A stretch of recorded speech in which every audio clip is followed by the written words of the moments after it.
Assalamualaikum warahmatullahi wabarakatuh. Bismillahirrahmanirrahim. Alhamdulillah rabbil alamin. Wassalatu wassalamu ala asyrafil anbiya wal mursalin. Sayyidina Muhammadin wa ala alihi wa ashabihi ajma'in, amma ba'd. Fa'udzu billahi minasyaitonir rajim. Bismillahirrahmanirrahim. Fa'lam annahu la ilaha illallah wa yaqul azza wa jalla إن ربكم الذي خلق السماوات والأرض في 6 أيام ثم استوى على العرش يغشي الليل النهار يطلب حثيثا والشمس والقمر والنجوم مسخرات بأمره ألا له الخلق والأمر تبارك الله رب العالمين. ويقول أيضا من عمل صالحا من ذكر أو أنثى وهو مؤمن فلنحيينه حياة طيبة ولنجزينهم أجرهم بأحسن ما كانوا يعملون. ويقول رسول الله صلى الله عليه وسلم والله في عون العبد ما كان العبد في عون أخيه. ويقول أيضا من كان في حاجة أخيه والله في حاجته أو كما قال النبي صلى الله عليه وسلم. Para ulama hadirin yang dimuliakan Allah Subhanahu wa taala. Lagi-lagi kita bersyukur pada Allah pada petang hari ini. Allah mudahkan kita untuk datang di Masjid Al-Muttaqin di markas kita di Jakarta ini. Ini merupakan tanda cintanya Allah kepada kita. Dihadirkan di salah satu masjid atau salah satu rumah Allah Subhanahu wa taala. Nabi kita Muhammad sallallahu alaihi wasallam telah sabdakan, Allah taala berfirman hadis qudsi, "Inna buyuti fil ardi al-masajid." Sesungguhnya rumah-rumahku di bumi adalah masjid-masjid. Wa zuwari fi ummaruha. Tamu-tamuku adalah orang yang memakmurkan masjid-masjid. Jadi siapapun yang datang memakmurkan masjid, dia adalah tamu-tamunya Allah. Maka Allah katakan selanjutnya, fatuba li 'abdin. Maka beruntunglah bagi seorang hamba, tatahhara fi baiti tsumma zara fi baiti. Yang dia bersuci di rumah dia, kemudian dia mengunjungi aku di rumah aku. Fatufa haqqun lil mazur ayyukrima zairahu. Merupakan satu kewajiban bagi yang dikunjungi untuk menghormati atau memuliakan yang mengunjungi. Allah Subhanahu wa taala al-mazur, yang dikunjungi. Dia telah mewajibkan diri untuk memuliakan siapa saja mengunjungi Allah Subhanahu wa taala. Dan hadirin yang dimuliakan oleh Allah, Nabi kita Muhammad SAW juga telah sabdakan, al-masjidu baitu kulli taqin. Ini masjid adalah rumah setiap orang yang bertakwa. Jadi masjidnya adalah rumah orang bertakwa. Tabashwasallahu liman atal masjidah kama yatabashwasu al-ghaibi idza qarima ilaihim. Maka beliau sabdakan, Allah akan terima dengan senang kepada orang yang datang ke masjid sebagaimana senang atau gembiranya satu keluarga yang kehilangan salah satu anggota keluarganya kemudian kembali kepada mereka. Anak yang kita cinta dari sekian banyak anak-anak kita ini hilang, dicari sekian lama tidak kunjung tiba, dihilangkan di berbagai media tidak juga datang. Sekian lama kembali dia ke rumah, bagaimana gembiranya itu keluarga. Allah Subhanahu wa taala lebih gembira melihat hamba yang datang ke masjid lebih daripada gembiranya yang satu keluarga yang melihat salah satu anggota keluarga yang hilang kembali kepada mereka. Hadirin yang Allah, juga kalau kita sudah membiasakan diri kita ke masjid nih, Nabi sabdakan, man alifal masjidah alifahullah. Siapa yang jinak dengan masjid, Allah akan jinak dengan dia. Dekat dengan masjid, Allah pun akan dekat dengan dia. Alifal masjid, jinak hatinya dengan masjid. Hari ini kita liar dengan masjid. Datang terakhir, pulang paling cepat kadang-kadang. Kenapa kita tidak di masjid? Karena kita jarang beriktikaf di masjid. Kita beli seekor ayam, mau untuk kita pelihara di rumah kita, ayam kampung biasanya. Kita beli di pasar, sampai di rumah kita lepaskan, hilang. Taruh di kurung sebentar, 5 menit, lepas hilang dia. Tapi kalau kita kurung selama 3 hari, 3 malam, kasih makan sana, kasih minum di sana, maka dia jinak dengan tempatnya tersebut. Nanti kita lepas setelah 3 hari, dia akan kembali lagi ke tempat tersebut. Maka hati kita supaya jinak dengan masjid, minimal kita itikaf 3 hari setiap bulan latihan. Supaya nanti kepada kita pergi senantiasa mencari masjid. Man alifal masjidah alifallah. Kalau sudah hati kita jinak dengan masjid, nanti Allah pun akan dekat dengan kita. Hadirin yang dimuliakan Allah, juga Nabi kita Muhammad SAW telah sabdakan, Innal masajid autadan. Sesungguhnya ini masjid-masjid punya pasak. Jadi jamaah masjidnya, orang yang sering ke masjid dikatakan oleh Nabi autadul masajid. Pasaknya masjid. Dan masjid ini merupakan jantungnya kampung, Pak. Maka ini masjid, tiang pancang atau tiang pasaknya bukanlah kekuatan daripada beton yang dipasang, tidak. Tapi sebagai kuatnya bergantung daripada jamaah yang banyak di masjid tersebut. Hadirin yang dimuliakan Allah, kalau itu bangunan pasaknya kuat, maka nggak bisa digoyang. Dulu kami waktu pramuka dulu biasa kita pasang tenda, ada pasak. Maka kalau pasaknya kuat diikat, maka itu tenda tidak akan goyang. Ketika ini bumi Allah ciptakan labil ya, maka Allah ciptakan gunung, wal jibal autada. Allah firmankan bahwasanya kami jadikan gunung sebagai autad. Pasaknya ini bumi, sehingga bumi pun stabil, tidak labil.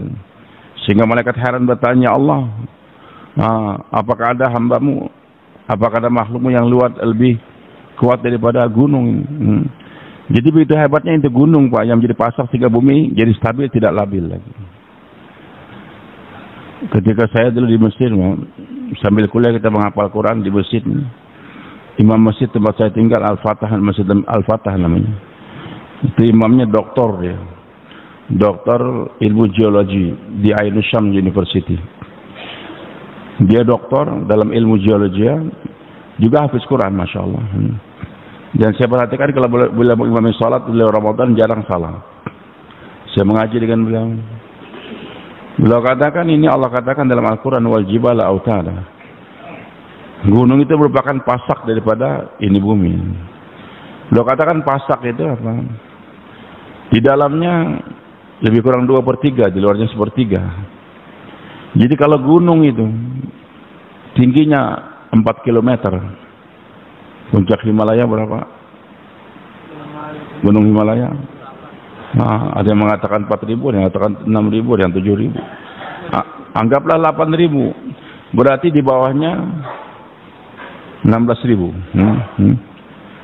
16.000 meter, 2 kali lipat. Jadi gunung kita lihat, gunung itu tingginya 1 km, berarti di bawahnya 2 km. Sehingga bumi jadi stabil. Nah hadirin, kestabilan ini masjid bergantung daripada jamaah masjid. Maka kalau itu masjid sederhana saja bangunannya, tapi jamaahnya makmur, maka itu masjid nggak bisa digoyang, nggak bisa digoyang. Akan makmur, bertahan, tidak akan diterpa oleh kebakaran, banjir dan tsunami dan sebagainya, tidak. Selama itu masjid dimakmurkan oleh orang-orang yang autadul masajid. Selanjutnya Nabi katakan bahwasanya itu masjid-masjid memiliki pasak-pasak, itu jamaah masjid. Al-malaikatu julasauhum. Teman duduk mereka adalah para malaikat. Para malaikat. Bagi kita ini, setiap malam Jumat datang ke malam markas. Sesuai dengan arahan daripada syura alami kita. Bahwasanya malam Jumat, malam markas, bawa orang baru, orang lama, sebanyak-banyaknya membawa orang baru ke malam markas tersebut. Bahkan jamaah-jamaah yang bergerak pun di kota kita, bukan sekarang Jakarta sekitarnya nih, malam Sabtu Guzari, malam markas bawa, kembalikan itu jamaah ke markas. Di Jambi, jamaah gerak di kota Jambi, maka malam markas kembalikan. Hari Jumat pagi tajfil, nanti hari Kamis dikembalikan ke markas lagi, sambil membawa orang baru. Di sana kita ikram dia, kita layani dengan baik. Jadi supaya mereka, dan ini malam markas, malam sakral. Hari-hari biasa silakan sholat di mushola masing-masing, tapi hari Jumat di Masjid Al-Jami'. Sebagaimana para sahabat radhiyallahu mereka sholat Jumat di malam, mereka masing-masing sholat 5 waktu di malam mereka masing-masing banyak. Abu Bakar As-Siddiq juga sering sholat di awali di tempat beliau tinggal, tapi kalau hari Jumat semuanya kumpul di Masjid Nabawi. Begitu kita hadirin setiap minggu kerja di bawah kita silakan, tapi malam Jumat khusus kita datang ke malam markas kita. Hadirin yang Allah Subhanahu wa taala, maka siapa yang datang dari berbagai tempat, apalagi di Jakarta, dari Jakarta Utara, Timur dan sebagainya, datang jauh ke sini, maka mereka datang bukan sendirian. Kalau niat untuk mengunjungi teman-teman dia saja, minimal setiap satu orang akan digiring oleh 70.000 malaikat. Itu kalau niat kita mengunjungi satu saja, bagaimana kalau kita niat kita kunjungi sekian ratus orang.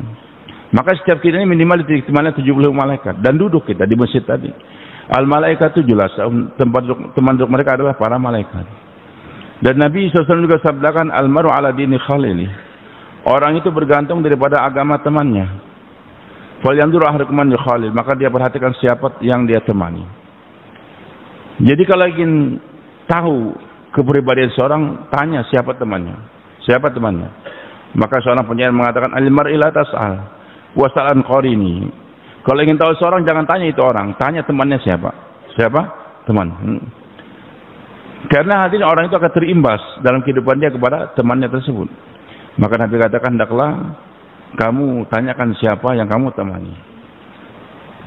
Dulu kami waktu kecil ada satu orang ustadz, tiap hari atau dikenal dia guru di penjara, diminta oleh pemerintah, oleh pengurus penjara, kepala sipil penjara untuk mengajar di penjara. Yang diajar dulu di penjara orang narkoba nggak dikenal loh, narkoba ini baru-baru saja. Kebanyakan yang masuk penjara dulu adalah maling. Maka beliau ini ngajar.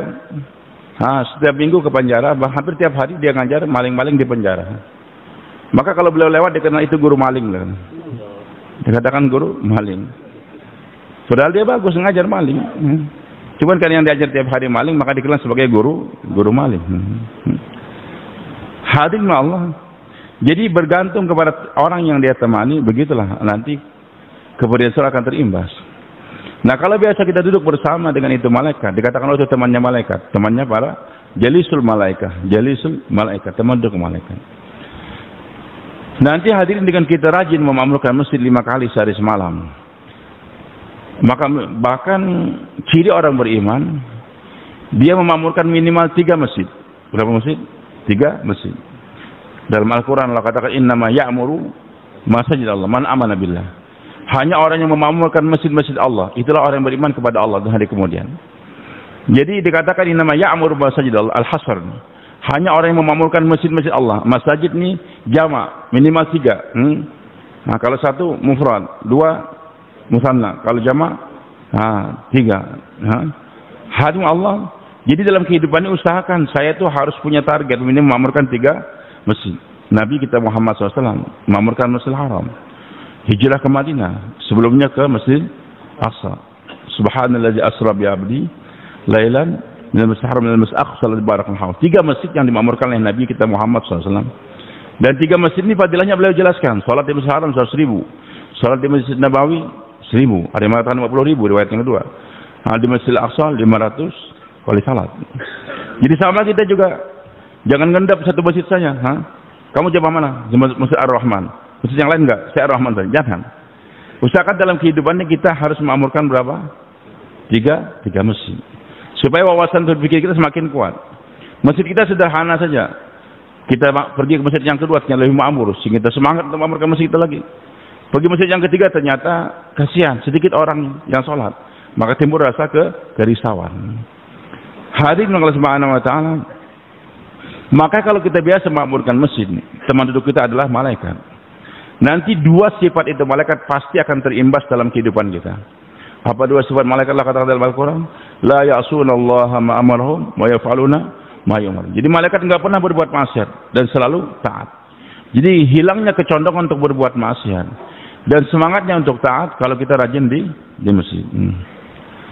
Kemudian Nabi sabdakan selanjutnya fa in ghabu iftaqaduhum. Kalau mereka tidak hadir sekali saja, langsung dicari oleh malaikat. Jadi jamaah masjid ini dikenal oleh malaikat sifulan.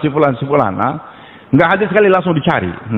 Insya Allah orang yang 5 kali sehari sebelum di masjid tidak akan dimakan ular sendirian di hutan. Enggak bakal diterjang oleh singa atau mati bawa busuk di rumah dia sampai seminggu enggak. Karena hari pertama saja tidak ada di masjid langsung malaikat cari dia. Kalau malaikat dapatkan dia meninggal dunia di rumah, langsung malaikat dibisikkan kepada hamba-hamba tertentu sehingga dia akan datang ke rumah tersebut, tidak dibiarkan mati seminggu berbau busuk, tidak. Karena pengalaman kita banyak orang-orang yang kita dapatkan. Pernah dulu saya di Mesir waktu kami tinggalin, rumah kita gedung flat. Ternyata dari lantai atas kita lewat bawah mencium bau yang tidak enak. Berkali-kali lapor polisi didobrak, ternyata betul sudah 1 minggu dia mati. Berbau busuk. Kenapa sampai mati berbau busuk? Karena jarang ke masjid. Kalau dia ke masjid tiap hari, sholat subuh nggak ada, langsung dicari mana si fulan. Oh, dia sedang musafir, dia sedang sakit, ketahuan. Kalau memang jarang di masjid, siapa yang cari dia? Nah, kalau dia sering di masjid, malaikat pertama cari dia tersebut. Hadirin yang dimuliakan Allah Subhanahu wa taala, maka kalau kata Nabi, fa in ghabu iftaqaduhum, kalau mereka tidak hadir langsung dicari. Wa in maridu aduhum, kalau sakit langsung malaikat yang mengunjungi pertama kali. Dan berkat dia mau memerintahkan masjid 5 kali sehari semalam, bahkan dengan 4 amalan dakwah, ta'lim wa ta'al zikir dan khidmat. Nanti wa in kanu fi amalin, kalau dia mengerjakan pekerjaan mereka sehari-hari sebagai pegawai negeri, petani, pedagang, polisi dan tentara, dalam pekerjaan mereka sehari-hari, malaikat akan membantu mereka dalam pekerjaan. Jadi jangan takut. Dengan waktu yang kita berikan untuk memakmurkan masjid, minimal 2,5 jam sehari semalam, bahkan lebih daripada itu lagi, nanti saat kita mengerjakan pekerjaan kita sehari-hari, pekerjaan kita akan dibantu oleh para malaikat. Hadirin yang dimuliakan Allah Subhanahu wa taala, inilah untungnya kita rajin-rajin memakmurkan ini masjid. Tapi kalau jarang di masjid, berada di luar sana, maka apa yang terjadi? Nanti pergaulan kita bersama dengan iblis. Nanti 2 sifat iblis akan terimbas kepada orang yang jarang di masjid. Apa 2 sifat iblis? Aba wastakbar, enggan dan sombong. Maka kita niat untuk membuka masjid insyaallah. Siap setiap malam Jumat bawa orang sebanyak-banyaknya. Malam Sabtu Zari. Mulai kapan kita mengajaknya? Dulu arahan awal-awal kita di Temboro hari Kamis, Dr. Salim mengajak hari Kamis pagi, pokoknya gerak saja mengajak orang ke malam markas. Bahkan masa kita katakan bukan mulai hari Kamis, mulai hari Jumat. Malam ini Jumat, besok Jumat, pulang ke rumah masing-masing. Yang nggak keluar, maka mulai tawarkan, jumpai orang baru. Nanti malam Jumat kita akan datang ke markas SA di Masjid Al-Muttaqin Ancol. Bersedia insyaallah. Hadirin yang dimuliakan Allah Subhanahu wa taala. Di sini kita bermuzakarah. Akan kebesaran Allah, keagungan Allah Subhanahu wa taala. Hadirin di markas dakwah kita berjumpa, berkumpul, bawa orang baru. Bagaimana kita mendengarkan arah-arahan dan bayan-bayan daripada orang tua kita, bayan daripada kadang-kadang datang kepada masyayikh kita. Pentingnya memahami bahwasanya kejayaan, kebahagiaan bukan dalam kebendaan, tapi dalam amal-amal agama. Hadirin yang dimuliakan Allah Subhanahu wa taala. Allah telah menjelaskan lagi dalam Al-Qur'an bahwa kejayaan, kebahagiaan manusia bukan dalam kebendaan, tapi dalam amal. Tapi memang misunderstanding dalam kehidupan manusia sering terjadi sejak zaman dahulu sampai zaman sekarang. Zaman dahulu sampai zaman sekarang berlanjut. Apa kesalahpahaman, misunderstanding dalam pemahaman manusia tersebut? Fa'amal insanu idza mabtalahu rabbuhu fa'akramahu wa na'amahu fayaqul rabbi akraman. Wa amma idza mabtalahu faqadara 'alaihi rizqahu fayaqul rabbi ahanan. Begitulah pandangan manusia sejak dahulu hari sampai sekarang. Fa'amal insan, adapun itu manusia. Fa'amal insan idza mabtalahu rabbuhu, apabila diuji oleh Rabbnya. Ujiannya berupa apa? Fa'akramahu, diberikan kedudukan. Menang dalam pilpres, jadi presiden dia. Atau menang dalam pilkada, jadi gubernur, bupati dan sebagainya. Jadi manajer di sebuah perusahaan, kedudukan ada, jadi Kapolri, jadi Kapolda dan sebagainya. Jadi Pangdam dan seterusnya. Maka ketika diberikan kedudukan, seiring dengan kedudukan, wa na'amahu, diberikan kenikmatan. Beda fasilitas yang diberikan kepada presiden dengan gubernur beda, dengan bupati juga beda lagi, dengan camat juga beda. Seiring dengan jabatan tentu ada fasilitas yang akan diberikan kepada dia. Maka ketika manusia memiliki kedudukan dan fasilitas yang diberikan, pada itu ujian. Tapi manusia membuat suatu konklusi dalam kehidupan dia, kesimpulan, Rabbi akraman, aku sekarang telah mendapatkan kemuliaan. Jadi dalam pandangan umum manusia bahwasanya kemuliaan itu didapatkan dengan adanya kedudukan, dengan banyaknya fasilitas yang diberikan dalam kehidupan. Wa ma idza mabtalahu faqadara 'alaihi rizqahu fayaqul rabbi ahanan. Tapi kalau manusia diuji, kedudukan tidak ada, kemiskinan datang, harta tidak ada. Lantas dia mengatakan Rabbi ahanan, aku sekarang telah dihinakan dalam kehidupan. Jadi manusia merasa hina kalau nggak punya duit, nggak punya jabatan. Maka atas kesalahpahaman itu manusia Allah katakan kalla. Kata-kata kalla dalam bahasa Arab penolakan yang sangat tegas. Kalla, salah, tidak benar wahai manusia. Pendapat yang mengatakan bahwasanya kemuliaan dengan kedudukan dengan harta itu adalah salah. Begitu pula hadirin Allah. Karun punya harta yang luar biasa. Ma inna mafatihahu la tanu bil asl al uqwati min arja. Jumlah kunci-kunci gudangnya saja. Jumlah kuncinya saja enggak bisa diangkat oleh sekian banyak laki-laki yang kuat. Bagaimana pembenarannya? Suatu saat dia sombong. Dia ambil kereta-kereta daripada emas, ditarik dengan kuda yang kuat. Dikeluarkan semua kekayaannya, dipamerkan, demonstrasi keliling kota Kairo. Maka ketika Qarun membawa harta yang begitu banyak dengan pundi-pundi daripada emas, berlian dan sebagainya, manusia melihat kekayaan yang dipamerkan oleh Qarun. Waktu itu manusia terbagi dua. Sebagaimana juga hari ini, ketika melihat orang kaya memperlihatkan mobil dan sebagainya, manusia terbagi dua. Fa kharaja ala qaumi fi zinati. Qarun telah mendemonstrasikan, memamerkan kekayaan dia tadi. Qala lajinul hayatad dunya ya laitan mislama utiya Qarun innahu ladzu hazzun azim.